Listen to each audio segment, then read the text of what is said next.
कि 2000 साल पीछे कुछ ऐसी घटनाएं हुई थी जिससे हमें बहुत कुछ सीखने को मिलता है। लूका नबी की किताब है जिसमें 17 अध्याय है, उसके 11 पद से और 19 पद तक लूका नबी की किताब इस इंजील में है, बाइबल में नए नियम में दी हुई है। इसमें लूका की पुस्तक है, उसका 17 अध्याय उसके 11 पद से 19 पद तक। इसमें एक जिक्र है, प्रभु यीशु मसीह यरूशलेम में हैं और सामरिया और गलील के बीच से होकर जा रहे हैं। लिखा है वो किसी गांव में प्रवेश कर रहे थे प्रभु यीशु मसीह। उन्होंने दूर खड़े होकर ऊंचे शब्द से 10 कोढ़ियों ने चिल्लाना शुरू किया। उन्होंने यीशु मसीह को देखा। उस समय यह हालत थी 2000 साल पहले कि जहाँ भी यीशु मसीह जिस गांव में जाते थे भीड़ लग जाती थी, हज़ारों की भीड़ उनके पीछे चलती थी। 5-5 हज़ार लोग, औरतें और आदमी यीशु के पीछे चला करते थे और उन्हें भोजन भी कराया करते थे। शाम को 5 रोटी और 2 मछलियों से भोजन करा दिया करते थे। तो बड़ा ही आनंद का समय रहा होगा। और जहाँ कहीं बीमार और रोगी हुआ करते थे वो तुरंत यीशु मसीह के पास लाए जाते थे। दुष्ट आत्माओं से ग्रसित व्यक्तियों को लाया जाता था प्रभु यीशु के पास, अंधों को लाया जाता था, जन्म के अंधे, जन्म के बहरे और गूंगे यीशु के पास लाए जाते थे। वो बोलते थे, सुनते थे और अंधे देखते थे। कोढ़ी शुद्ध किए जाते थे, मिर्गी के रोगी चंगे किए जाते थे। मतलब दुष्ट आत्माओं से ग्रसित लोग जिनको कोई कंट्रोल नहीं कर पाता था, पागलपन के दौरे पड़ते थे, यीशु ने चंगा कर दे। 2000 साल पहले ये कार्यक्रम चालू था। और उसी समय यीशु एक गांव में घुस रहे हैं और वहाँ पर 10 कोढ़ी खड़े हुए हैं गांव के बाहर। एक ज़माना था कि कोढ़ियों को कभी शहर के अंदर नहीं घुसने दिया जाता था। कोढ़ियों को हमेशा शहर के बाहर या गांव के बाहर रखा जाता था। और इस प्रकार से ये कोढ़ियों ने जब यीशु मसीह को गांव के अंदर घुसते देखा तो ज़ोर ज़ोर से चिल्लाने लगे, हे प्रभु यीशु मसीह, हे परमेश्वर के पुत्र, हम पर दया कर, हे यीशु, हे स्वामी, हम पर दया कर। और यीशु ने उन्हें देखा और कहा, जाओ अपने आप को याजकों से जांच करा लो, तुम चंगे हो गए। जाओ और अपने आप को, जो याजक जो उस समय जांच किया करते थे रोगियों की, कि जाओ तुम्हारा कोढ़ तुम्हारे शरीर से चला गया। जब वो जा रहे हैं वापस, याजकों के पास 10 कोढ़ी चल दिए हैं गांव में और 10 जा रहे हैं अपनी जांच कराने के लिए। उसमें से एक के ये मन में आया, लिखा है कि तब उनमें से एक ये देखकर कि मैं चंगा हो गया हूँ, ऊंचे शब्द से परमेश्वर की बड़ाई करता हुआ लौटा और यीशु के पांव पर मुंह के बल गिरकर उसका धन्यवाद करने लगा। और वो सामरी व्यक्ति था। इस पर यीशु ने कहा, क्या 10 को शुद्ध न हुए? क्या 10 चंगे नहीं हुए हैं? 9 कहाँ गए? क्या इस परदेशी को छोड़ कोई और न निकला जो परमेश्वर की बड़ाई करता? तब उसने उससे कहा, उठकर चला जा, तेरे विश्वास ने तुझे चंगा किया। अभी आपने थोड़ी देर पहले एक बहुत बड़ी लाइन, ज़्यादा करीब 100 लोगों के गवाहियों की लाइन थी। मैं ये देख रहा था, इन 100 में से बमुश एक भी ईसाई नहीं था गवाही देने वाला, क्योंकि ईसाई लोगों को शर्म लगती है और डर लगता है। एक भी यहूदी नहीं था यीशु मसीह को वापस आकर धन्यवाद देने के लिए। उस समय जो इस्राएली लोग थे, जो धर्म के ठेकेदार थे, उन 10 कोढ़ियों में से 9 कोढ़ी जो थे वो यहूदी थे। और उसमें से एक था जो सामरी व्यक्ति था, जो यहूदी धर्म को मानने वाला नहीं था। उसने जब देखा कि मैं चंगा हो गया तो वो तुरंत वापस लौटा और उसने छोड़ा कि मैं नहीं जाता किसी से जांच कराने, मैं नहीं जाता मंदिर में चढ़ावा करने के लिए, मैं जा रहा हूँ सीधा उस प्रभु के पास जिसने मुझे चंगा किया, उसे धन्यवाद करूँगा।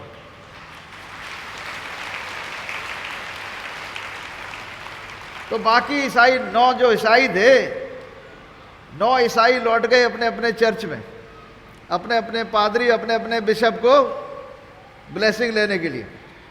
परंतु उसमें से एक जो था वो वापस लौटकर यीशु के पास आ गया। आज भी वही हालत है। परमेश्वर को किसी का धन चढ़ावा नहीं चाहिए। वो इंटरेस्टेड नहीं है तुम्हारे क्या तुम लेकर आते हो, क्या तुम चढ़ाते हो, हैं, कितना तुम दान दक्षिणा देते हो, उससे उसे कोई फर्क नहीं पड़ता है। वो सब कुछ, न तो परमेश्वर किसी बैल का मांस खाता है, न वो किसी बकरे का लहू पीता है, न परमेश्वर को कोई कुर्बानी चाहिए, न आदमियों की कुर्बानी, न जानवरों की कुर्बानी, कुछ भी नहीं चाहिए उसे।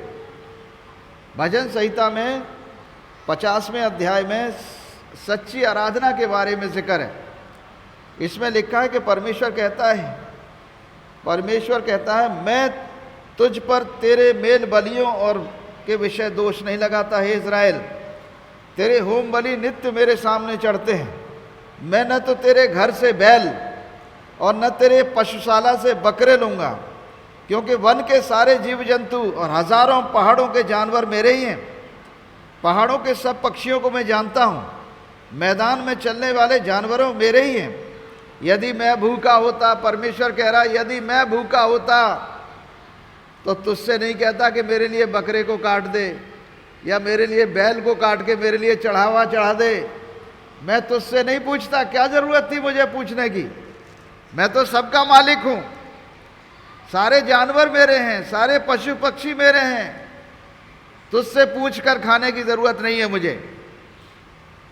परमेश्वर कह रहा है यदि मैं भूखा होता तो तुझसे न कहता, क्योंकि जगत और जो कुछ उसमें है वो मेरा है।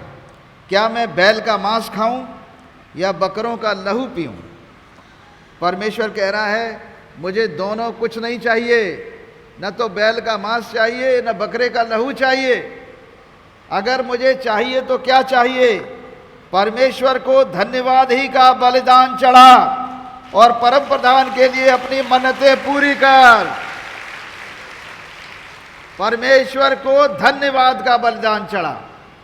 आखिर धन्यवाद करने से ही परमेश्वर क्यों प्रसन्न होता है ज़्यादा? आप सोचिए, जब कोई आदमियों में इतनी खुशी होती है, मनुष्यों में, जब मनुष्य किसी मनुष्य के साथ कुछ भलाई करता है और वो लौटकर उसे धन्यवाद करने आ जाता है तो वो मनुष्य बड़ा प्रसन्न होता है, आनंदित होता है। जो मनुष्य इतना प्रसन्न होता है तो परमेश्वर जो उसका सृष्टि करता है वो कितना प्रसन्न होगा, वो कितना आनंदित होगा कि जब मनुष्य उस जिस पर भलाई की गई है वो उसे धन्यवाद देने के लिए आए। आज यीशु दरबार में सैकड़ों लोगों ने अपनी अपनी गवाहियाँ दी हैं। ये गवाही धन्यवाद का एक रूप है कि आपके साथ परमेश्वर ने कैसी भलाई की है। प्रभु यीशु मसीह ने आपको चंगा किया, आपके घर से एक तूफानी परेशानी को ख़त्म किया, किसी को दुष्ट आत्माओं से छुड़ाया, किसी को बीमारी और रोग से चंगा किया, किसी को आँखों से रोशनी नहीं थी उसे आँखों से देखने लगा, किसी को कान से सुनाई नहीं देता था वो कान से सुनने लगा। और वो सब क्या करते हैं? प्रभु का धन्यवाद देने के लिए दरबार में ज़रूर आते हैं। परमेश्वर का धन्यवाद देना बड़े बड़े बलिदानों से बढ़कर है मेरे प्रियो। सबसे बड़ा बलिदान हमारे मुंह का बलिदान है कि हम परमेश्वर को टूटे मन से आकर उसे धन्यवाद करते हैं। और धन्यवाद सबसे बड़ी कुर्बानी है धन्यवाद की। इससे बड़ी कुर्बानी कोई मनुष्य नहीं दे सकता परमेश्वर को। तो समझ लीजिए कि आप जब एक दूसरे को धन्यवाद देना शुरू कर दोगे तो आपस में भी बहुत आनंद आ जाएगा। और जब एक दूसरे को हम धन्यवाद देना शुरू करेंगे तो परमेश्वर को भी धन्यवाद देना सीख जाएंगे। तो धन्यवाद देना और धन्यवादी होना बहुत आवश्यक है। हम अक्सर सोचते हैं, कभी कभी बचपन से लेकर आज तक जिन लोगों ने हमारे साथ भलाई की है, छोटी या बड़ी भलाइयाँ की हैं, मैं कभी नहीं भूलता हूँ। मैं उनके लिए प्रार्थना करता हूँ, परमेश्वर से उनके लिए धन्यवाद करता हूँ। और जब कभी वो मिलते हैं तो उनसे धन्यवाद कहता हूँ कि भाई अगर आप ये भलाई मेरे साथ जीवन में न करते तो मैं आज यहाँ नहीं होता। मेरे लिए आपने बहुत बड़ी भलाई की, मैं उसके लिए धन्यवादी हूँ। मनुष्य धन्यवाद से प्रसन्न होता है, परमेश्वर भी धन्यवाद से प्रसन्न होता है। परमेश्वर और मनुष्य में क्या समानता है? समानता इसलिए है कि जब परमेश्वर ने मनुष्य की सृष्टि की तो जानते हैं परमेश्वर ने पृथ्वी और आकाश और सब कुछ उसने बनाया, जीव जंतु बनाए, पेड़ पौधे सृष्टि किया, और छठे 6 दिन में सारी पृथ्वी और आकाश और स्वर्ग सब कुछ बनाया। फिर उसने मनुष्य को बनाया अंतिम दिन। मनुष्य को कैसे बनाया? परमेश्वर ने कहा ओ मनुष्य को अपनी समानता और अपने स्वरूप में बनाएं। तो मनुष्य को परमेश्वर ने अपनी समानता में और अपने स्वरूप में बनाया है। अर्थ यह है कि मनुष्य परमेश्वर का स्वरूप है, और इसी कारण मनुष्य में वो भावनाएं भी हैं जो परमेश्वर में है। मनुष्य चाहता है कि उसकी लोग तारीफ करें, परमेश्वर भी चाहता है कि उसकी तारीफ हो। परमेश्वर वर्शिप चाहता है, वो आराधना चाहता है, सच्ची आराधना चाहता है। मनुष्य भी अपनी तारीफ चाहता है, भले आराधना न चाहे। लेकिन मनुष्य में ये चरित्र कहाँ से आ गया? मनुष्य में ये चरित्र परमेश्वर के सृष्टि से आया। जब उसने मिट्टी का पुतला बनाया और उसके नथनों में सांस फूंका तो मनुष्य जीवता प्राणी बना, और इस प्रकार से मनुष्य को उसने अपनी सांस से बनाया है। उसकी सांस है मनुष्य के अंदर, और वही समानता मनुष्य के अंदर, उसके प्राणों में, उसकी आत्मा में आ गई। परमेश्वर की सांस से मनुष्य के आत्मा की सृष्टि हुई। क्योंकि शरीर क्या है, जब मनुष्य का प्राण निकल जाता है तो शरीर तो एकदम मिट्टी हो जाता है, वो कुछ नहीं कर सकता। जब तक कोई उसके अंदर रहता है, जिसे हम आत्मा और प्राण कहते हैं, वो जब तक मनुष्य के शरीर में रहता है, मनुष्य चलता फिरता, खाता पीता और बोलता है। और जिस घड़ी मनुष्य के शरीर से ये आत्मा और प्राण निकल जाता है, वो शरीर बिल्कुल खत्म हो जाता है, मिट्टी हो जाता है, नहीं रह पाता। वो न बोल पाता है, न सुन पाता है, न सूंघ पाता है, न देख पाता है। तो आखिर देखने वाला, सुनने वाला, सूंघने वाला, खाने वाला कोई एक मनुष्य है जो इसके अंदर है। ये तो घर है मिट्टी का, इस मिट्टी के घर में आत्मा रह रहा है, और यही जीवित आत्मा है जो परमेश्वर की समानता में, यही जीवित आत्मा है जो परमेश्वर के स्वरूप में है। इसका उद्धार होना बहुत ज़रूरी है। अगर इसका उद्धार नहीं होगा तो इसका अंत खराब होगा। उद्धार कैसे होगा? क्या मैं अपना उद्धार स्वयं कर सकता हूँ? क्या मैं किसी भले काम कर कर अपना उद्धार पा सकता हूँ? कभी नहीं। परमेश्वर किसी की उधारी नहीं लेता। परमेश्वर के निगाह से मनुष्य एक बार गिरा है। मनुष्य ने पाप किया, परमेश्वर की आज्ञा को तोड़ा। जब मनुष्य की सृष्टि किया परमेश्वर ने तो उसे एक बाग में रखा, अदन की वाटिका में, और उसी वाटिका के अंदर उसने उस आदम से, उस नर से, उसको नींद में डालकर उसकी पसली निकालकर उसकी संती मांस भरा और उसको नारी बना कर दिया। और परमेश्वर ने जब नारी को मनुष्य के पास लाया, आदम के पास, तो आदम ने कहा ये मेरी हड्डी में की हड्डी और मेरे मांस में का मांस है, क्योंकि ये नर से निकाली गई है इसलिए नारी कहलाएगी। She has been taken out of man so she shall be called woman. क्योंकि नर से निकाली गई इसलिए नारी कहलाएगी। उसका नाम रखा और अच्छी खासी कविता सुना दी उसने। लेकिन जब परमेश्वर ने मना किया उसको कि इस बाग के अंदर सब प्रकार के वृक्ष हैं, लेकिन एक वृक्ष का फल तू न खाना जो तेरे लिए अभी वर्जित है, भले और बुरे ज्ञान के वृक्ष का फल न खाना अभी, लेकिन जिस दिन तू खा लेगा उस दिन निश्चय मर जाएगा। जानते हो, एक दिन सर्प हमारी आदि माता के पास आया, यानी उस आदम की पत्नी के पास, और उसने मनुष्य की भाषा में बातचीत की। अब सोचिए कि जब बागे अदन था, मनुष्य पाप में नहीं गिरा था, भाषा में गड़बड़ी नहीं पड़ी थी। मनुष्य एक ही भाषा बोलता था, जीव जंतु जानवर वही भाषा बोलते थे, पशु पक्षी वही भाषा बोलते थे। आज सबके मुंह बंद हो गए। आज आदमी आदमी की भाषा नहीं समझ सकता है। साउथ से नॉर्थ एक दूसरे की भाषा नहीं समझ पाते हैं, पूरब से पश्चिम नहीं समझ पाते हैं, पश्चिमी उत्तर प्रदेश के लोग भोजपुरी नहीं समझ पाते हैं, और भोजपुरी वाले पश्चिमी उत्तर प्रदेश की भाषा नहीं समझ पाते हैं। भाषा में गड़बड़ी पड़ गई, मनुष्य की एकता समाप्त हो गई केवल गुनाह और पाप में गिरने के कारण। और उस समय जब मनुष्य पाप में नहीं गिरा था, उसने वो आज्ञा नहीं तोड़ी थी परमेश्वर की, तब सर्प भी मनुष्य की भाषा बोलता था। सर्प पेट के बल नहीं चलता था, वो चौपाया था, 4 पैर का जानवर था, और ये 4 पैर का जानवर मनुष्य की भाषा बोलता था।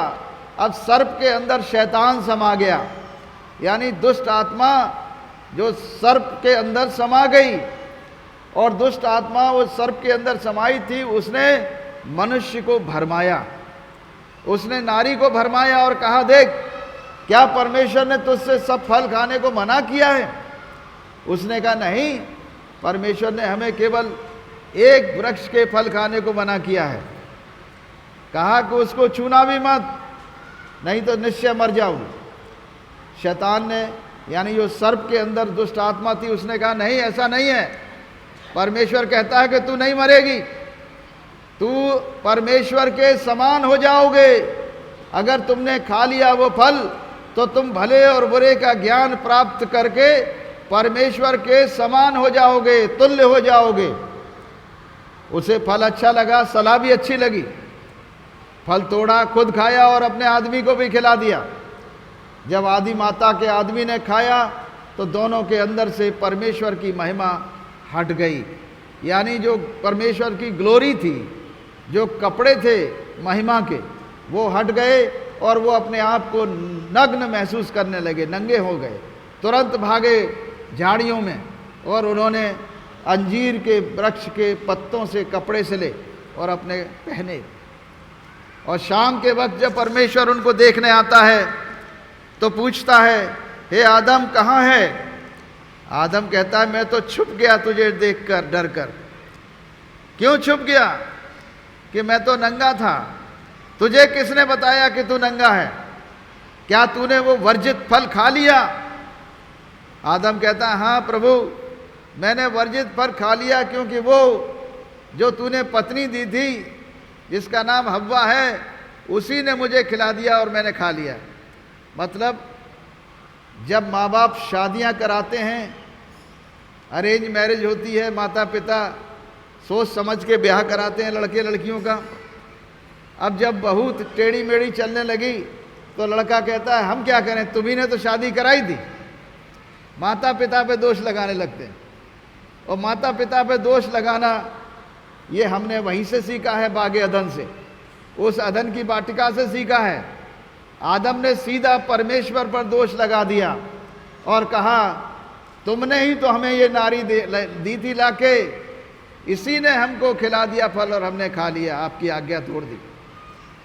अगर आदम दोष न लगाता, बजाय दोष लगाने के परमेश्वर से क्षमा मांग लेता, तो आज संसार में पाप नहीं होता। आज मनुष्य और जानवरों की भाषा एक होती। मनुष्य मनुष्य की भाषा तो छोड़ दीजिए, मनुष्य मनुष्य भी एक ही भाषा बोलता, आत्मिक भाषा, क्योंकि मनुष्य आत्मिक प्राणी है, इसलिए वो आत्मिक जगत में ऑपरेट करता। अब आत्मिक तरीके से मनुष्य मर गया, वो भी जीव जंतु जानवरों के समान मृत्यु उसके अंदर आ गई। पूरी सृष्टि में मृत्यु आ गई मनुष्य के कारण, पूरी सृष्टि में, क्योंकि परमेश्वर ने मनुष्य को सृष्टि का अधिकारी ठहराया था, और जो कुछ मनुष्य के अधिकार में था उस सब में मृत्यु आ गई। सब में कोई जीव जंतु जानवर नहीं बचा। क्यों आई? क्योंकि आदम के अधिकार में सारी सृष्टि परमेश्वर ने दे दी थी, और सारी सृष्टि का अधिकार उसके हाथों में था। अब उसे सोचना था कि मुझे क्या करना चाहिए था। उसे परमेश्वर ने बाग में रखा था कि वो उसकी रक्षा करेगा और शैतान से रक्षा करेगा, क्योंकि वो आत्मिक प्राणी था, परमेश्वर का स्वरूप था। शैतान की हिम्मत नहीं थी जो कुछ भी कर सकता उसका, लेकिन वो बातों में बहकाने में आ गए, और बहकाने में आने के कारण परमेश्वर की आज्ञा तोड़ दी। जैसे शैतान ने आज्ञा तोड़ी थी, उस फरिश्ते ने आज्ञा तोड़ी थी, और लूसीफर फरिश्ते से वो शैतान हो गया। इसी प्रकार से मनुष्य भी परमेश्वर की आज्ञा तोड़कर पाप और शैतानियत के अधीन हो गया, और तब मृत्यु आई। अब प्रभु यीशु मसीह इस दुनिया में क्यों आए? हमारा उद्धार करने के लिए आए। उद्धार हमारा कैसे होगा? हमारा मृत्यु हमारा सबसे बड़ा दुश्मन है। हम पैदा होते हैं, जवान होते हैं, बूढ़े होते हैं, मर जाते हैं, और उसके बाद का पता नहीं है। लेकिन बाइबल में लिखा है मनुष्य का एक बार पैदा होना, और उसके बाद जवान होकर बूढ़े होकर मरना, और उसके बाद तीसरी बात है न्याय का होना निश्चित है। अब न्याय कैसे होगा मनुष्य का? अगर मनुष्य मर गया, गाड़ दिया गया, जला दिया गया, शरीर तो खत्म हो गया, तो न्याय किस पर होगा? दंड किसे दिया जाएगा? शरीर में आपने पाप किया है, अपने हाथों से पाप किया, अपनी आंखों से पाप किया, अपने मुंह से पाप किया, अपनी जीभ से पाप किया है, तो दंड भी जीभ को ही मिलना चाहिए, शरीर को ही मिलना चाहिए। और इसी वजह से मनुष्य के लिए पुनरुत्थान करा गया, यानी उसे मृत्यु में से जी उठने की पावर परमेश्वर ने मनुष्य के अंदर रिलीज करी। पापी मनुष्य में तो नहीं कर सकते थे, और इसलिए उन्हें स्वयं देह धारण कर कर निष्पाप और निष्कलंक मनुष्य बनकर सारी मनुष्यों के लिए एक कुर्बानी देकर मनुष्यों को कह दिया कि मैं मार्ग और सत्य और जीवन हूं तुम्हारे लिए। जो कोई परमेश्वर पिता के पास आना चाहेगा उसे मेरे ही मार्ग से गुजरना होगा।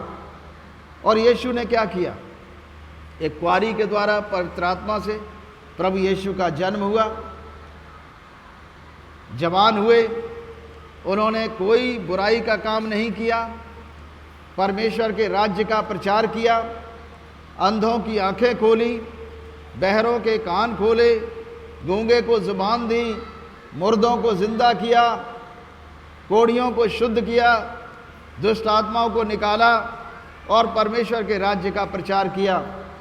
और यहीं तक नहीं छोड़ा, मनुष्यों से कहा कि तुम, व्यवस्था तो कहती है कि तुम बैरियों से बैर रखो, व्यवस्था कह रही है कि तुम बैरियों से बैर रखो और अपने पड़ोसियों से प्रेम, परंतु मैं तुमसे कहता हूं कि तुम अपने बैरियों से प्रेम करो और अपने सताने वालों के लिए प्रार्थना करो, तब तुम परम प्रधान परमेश्वर की संतान कहलाओगे, जो भले और बुरे दोनों पर अपना सूर्योदय करता है, जो धर्मी और अधर्मी दोनों पर मेघ बरसाता है। सिद्ध बनो जैसे तुम्हारा स्वर्गीय पिता सिद्ध है। यदि तुम केवल अपनों से प्रेम करते हो, अपने जाति भाइयों से प्रेम करते हो, अपने धर्म के मानने वाले लोगों से प्रेम करते हो, तो कौन सा बड़ा काम करते हो? दुष्ट लोग भी अपनों से प्रेम करते हैं। लेकिन यीशु कह रहे हैं मैं दुनिया में नई व्यवस्था दे रहा हूं, एक नई व्यवस्था दे रहा हूं, यीशु मसीह कह रहे हैं। इसीलिए बाइबल का एक हिस्सा कहलाता है नया नियम, न्यू कोवेनेंट, नई वाचा। ये नई वाचा, नया नियम, नई व्यवस्था प्रभु यीशु ने दी है कि तुम्हें मनुष्यों से नफरत नहीं करना है, घृणा नहीं करना है, क्योंकि मनुष्य परमेश्वर की समानता और स्वरूप में बनाया गया है। यदि तुम किसी मनुष्य का निरादर करते हो तो तुम उसके सृष्टिकर्ता का निरादर करते हो। हर एक गरीब में और अमीर में एक बात समान है, वो ये है कि गरीब का भी और अमीर का भी सृष्टिकर्ता एक है। हालेलुया, जय यीशु। सृष्टिकर्ता सबका एक है, हमारा बनाने वाला एक है, सूरज भी एक है रोशनी देने के लिए हमारे लिए। परमेश्वर की सृष्टि भेदभाव नहीं करती मेरे प्रियो।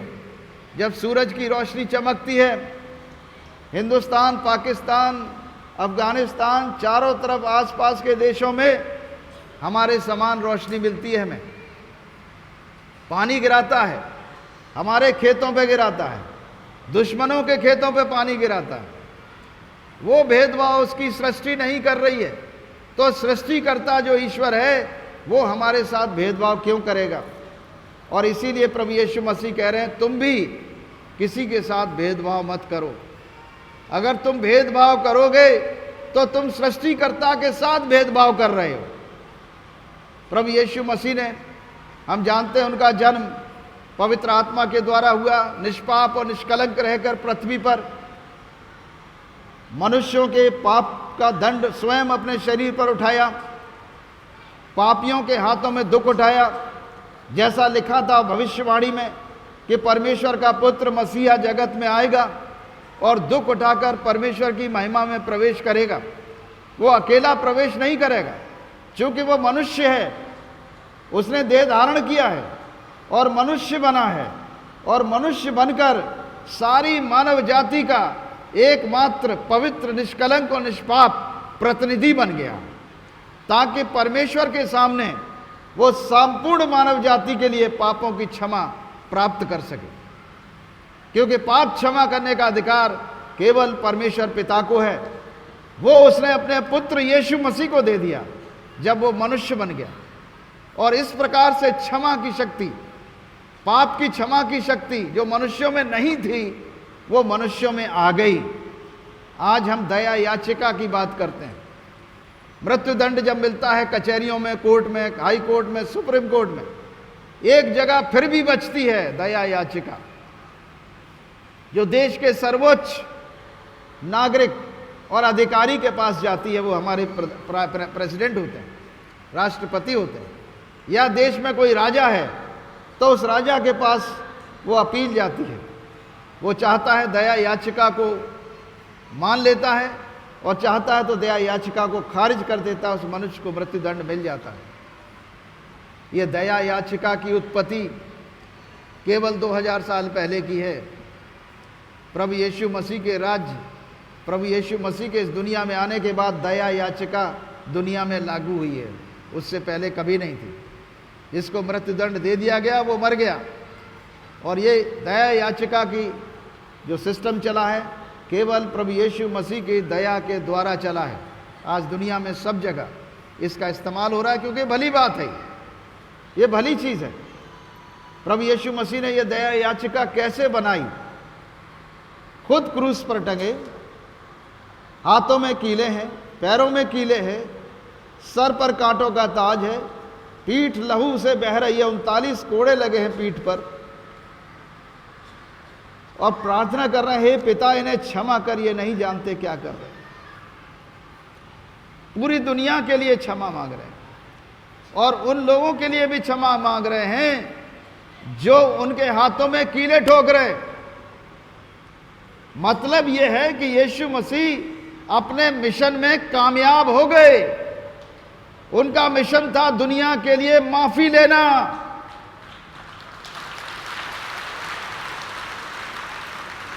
उन्होंने उस दुश्मन को भी माफी ले ली जो उनके हाथों में कीले ठोक रहा था।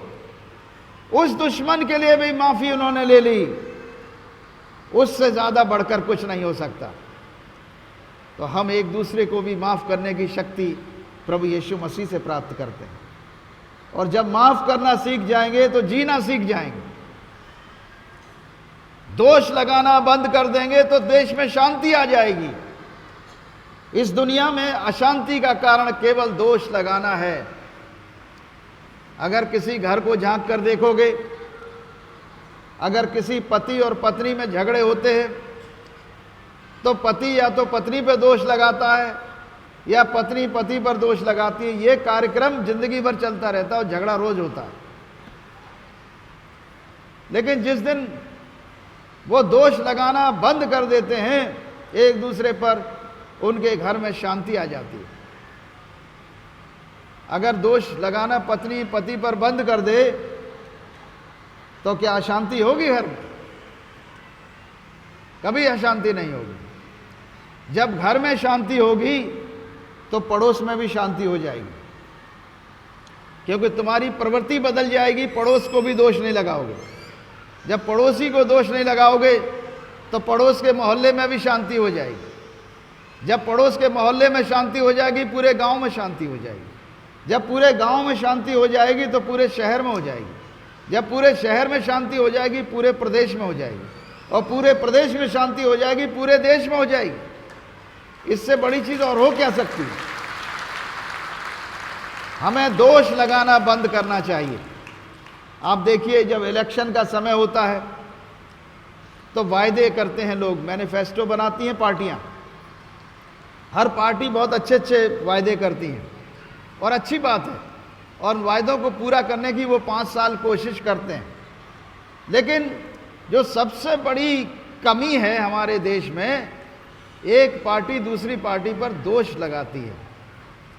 उसने ऐसा किया है, उसके खिलाफ जांच कराओ, उस गवर्नमेंट में ऐसा हुआ, उसके खिलाफ जांच कराओ। हम एक दूसरे पर दोष लगाने में निरंतर लगे रहते हैं और भले कामों को इग्नोर कर देते हैं। जिस काम के लिए हमें जनता ने इलेक्ट करके भेजा है वो काम हम भूल जाते हैं। उसके बाद वही पार्टी जब खिलाफत में आ जाती है, उसकी जगह जो खिलाफत की पार्टी थी वो पावर में आ जाती है, वो भी दोष लगाने लगते हैं। कोई किसी से कम नहीं है। हमें दोष लगाना बंद करना चाहिए, और जब हम दोष लगाना बंद कर देंगे, अपने काम करना शुरू कर देंगे, देश तरक्की करेगा, भारत बहुत मजबूत हो जाएगा। दोष लगाने से झगड़े पैदा होते हैं। भले काम भी अपोजिशन की पार्टी पास नहीं होने देती है पार्लियामेंट में, अच्छे काम है देश के लिए, भले काम है, लेकिन वो अपोजिशन पार्टी है, खिलाफत की पार्टी है, तो उसे हर भले काम को भी खिलाफत करना है। बुरे काम की तो खिलाफत करेंगे, भले काम की भी खिलाफत करना है। ये हालात हमारे हैं। इस परिस्थिति से हमें अपने लोगों को आज़ाद करना चाहिए। हमारे लोग आज़ाद हो जाएंगे यदि प्रभु यीशु मसीह की शिक्षा को मान लेंगे। दोष मत लगाओ कि तुम पर भी दोष लगाया जाए। जिस नाप से तुम नापते हो अपने पड़ोसी को, उसी नाप से तुम्हारा भी नाप किया जाएगा। यानी जिस माप से तुम दूसरे को दोष लगा रहे हो, उसी प्रकार से तुम्हारे ऊपर भी दोष लगाया जाएगा। यदि तुम दोष न लगाओगे, भले काम करोगे, भलाई की देखोगे, तो निश्चय तुम्हारे घरों में शांति आएगी, तरक्की आएगी। परमेश्वर ने अपने पुत्र को जगत में दोष लगाने के लिए नहीं भेजा था। यीशु मसीह ने दोष किसी पर नहीं लगाया। उन्होंने तो उन गुनहगारों को भी माफ किया जो उन्हें सता रहे थे, जो उन्हें दुख दे रहे थे, उन्हें भी यीशु मसीह माफ कर रहे हैं। वो दोष लगाने के लिए दुनिया में नहीं आए थे, दोष को दूर करने के लिए दुनिया में आए थे। यीशु ने सारे मनुष्यों के दोष, सबके पाप और गुनाह का बोझ अपनी देह पर उठाया था। बाइबल में लिखा है, पाप का दंड तो मृत्यु है, परंतु परमेश्वर का वरदान हमारे प्रभु यीशु मसीह में अनंत जीवन है। यानी पाप का दंड मृत्यु है, परंतु यीशु मसीह हमें अनंत जीवन देते हैं। और ये अनंत जीवन पाने के लिए हमें उनके पास आना होगा। मेरे प्रियो, उन्हें जानना होगा, उस सत्य को जानना होगा। अनंत जीवन कैसे मिलेगा? ये अनंत जीवन हमें परमेश्वर के पुत्र यीशु मसीह पर विश्वास करने के द्वारा मिलेगा, कि वो हमारे लिए मारा गया, हमारे लिए गाड़ा गया, हमारे लिए तीसरे दिन मुर्दों में से जी उठा। यीशु मसीह का जी उठने का ऐतिहासिक प्रमाण है, ऐतिहासिक व्यक्ति है वो। आज 2017 ईस्वी कहते हैं ना, 2017 ईस्वी है ये ईस्वी क्या है? यीशु मसीह के जी उठने की तारीख है, जो सारी दुनिया इसकी तस्दीक कर रही है, यानी इसको मान रही है पूरी दुनिया कि 2017 वर्ष पूर्व प्रभु यीशु मसीह ने मौत पर जय पाई थी। जो सबसे बड़ा दुश्मन आदमी का है, उस दुश्मन को यीशु ने आदमी बनकर हरा दिया था। यानी परमेश्वर देह धारण करा और आदमी बनकर इस मौत के सामर्थ को हरा दिया, मौत की आत्मा को हरा दिया। मृत्यु एक स्पिरिट है, एक आत्मा है, मौत ये आत्मा है। जो बाकी की आत्माओं का नाश करती है, मनुष्य के लिए दुश्मन है वो, और इसको हराने वाला दुनिया में कोई दूसरा मनुष्य नहीं हुआ। परमेश्वर जो मनुष्य बना, नाम यीशु रखा, और उसने मनुष्य के रूप में पृथ्वी पर मनुष्यों के लिए मौत को हरा दिया। और इसीलिए हम कहते हैं कि हमारे ये जब सारे मानव जाति का न्याय होगा तो सारे मनुष्य जलाए जाएंगे। सारे मनुष्य को, जैसे पुनरुत्थान यीशु मसीह तीसरे दिन मुर्दों में से जी उठे, ऐसे ही लाखों करोड़ों लोग यीशु मसीह के दूसरे आगमन पर कब्रों में से निकलेंगे जीवित, घरों में से निकलेंगे जीवित, नदियों नालों में से जीवित निकलेंगे, समुद्र में से निकलेंगे। जहां कहीं मौत, जहां कहीं मृत्यु ने उन्हें दबाया है, वो वहां से निकलकर बाहर जीवित होकर आएंगे। वो लोग जिन्होंने प्रभु यीशु मसीह को अपना प्रभु और मुक्तिदाता ग्रहण किया और परमेश्वर के पुत्र की कुर्बानी को माना कि उन्होंने हम सब के लिए, ये हमारे अपराधों के लिए यीशु घायल किए गए, हमारे अधर्म के लिए कुचले गए, हमारी शांति के लिए उन पर ताड़ना पड़ी, ताकि उनके कोड़े खाए जाने से हम चंगे हो जाएं। यीशु मसीह के जी उठने से हम जी उठें। हमारा जी उठना यीशु मसीह के तीसरे दिन जी उठने में शामिल है।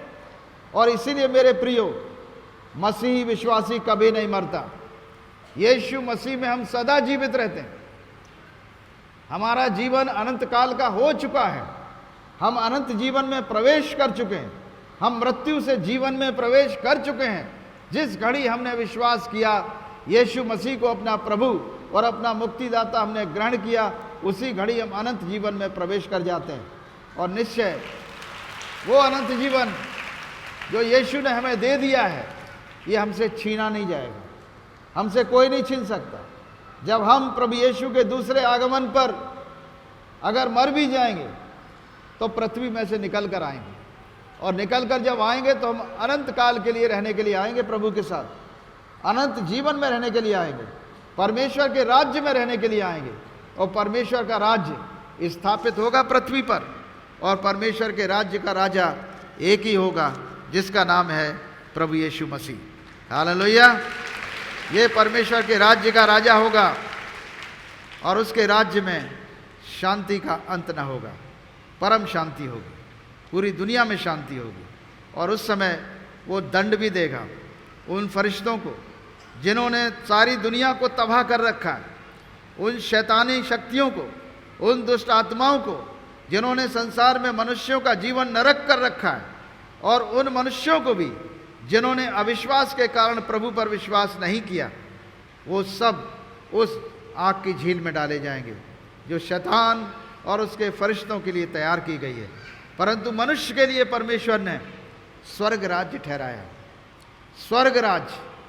स्वर्ग राज्य पृथ्वी पर आएगा, स्वर्ग में ही नहीं रहेगा।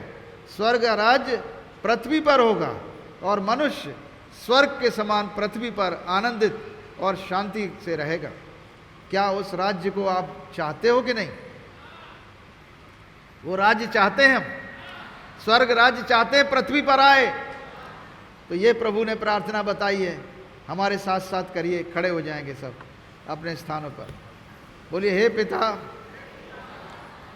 हे परमेश्वर पिता, तू जो स्वर्ग में है, तेरा राज्य आए, तेरी इच्छा जैसे स्वर्ग में पूरी होती है वैसे ही पृथ्वी पर हो। हमारी रोज की रोटी आज हमें दे दे, जैसे कि हम अपने अपराधियों को क्षमा करते हैं, तू भी हमारे अपराधों को क्षमा कर। हमें परीक्षा में न पड़ने दे, बल्कि बुराई से बचा, क्योंकि राज्य, पराक्रम और महिमा सदा तेरी है। यीशु के नाम से आमीन। जय यीशु। प्रभु यीशु मसीह हमारे अपराधों के लिए घायल किया गया। हमारे साथ बोलिए, यीशु मसीह, प्रभु यीशु मसीह हमारे अपराधों के लिए घायल किए गए, हमारे अधर्म के लिए कुचले गए, हमारी शांति के लिए उन पर ताड़ना पड़ी, ताकि उनके कोड़े खाए जाने से हम चंगे हो जाएं। धन्यवाद यीशु, धन्यवाद यीशु, धन्यवाद यीशु।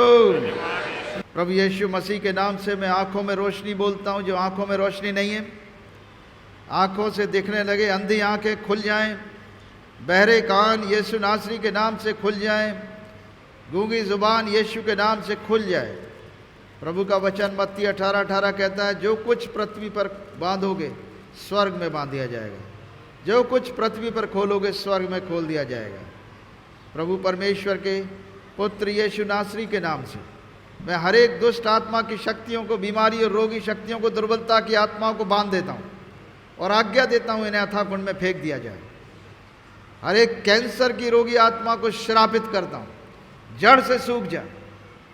ट्यूमर, अगर गांठ है, रसौली है, ट्यूमर है, यीशु के नाम से हुक्म देता हूँ, जड़ से निकल जाए, निकल जाए तुम्हारे अंदर से।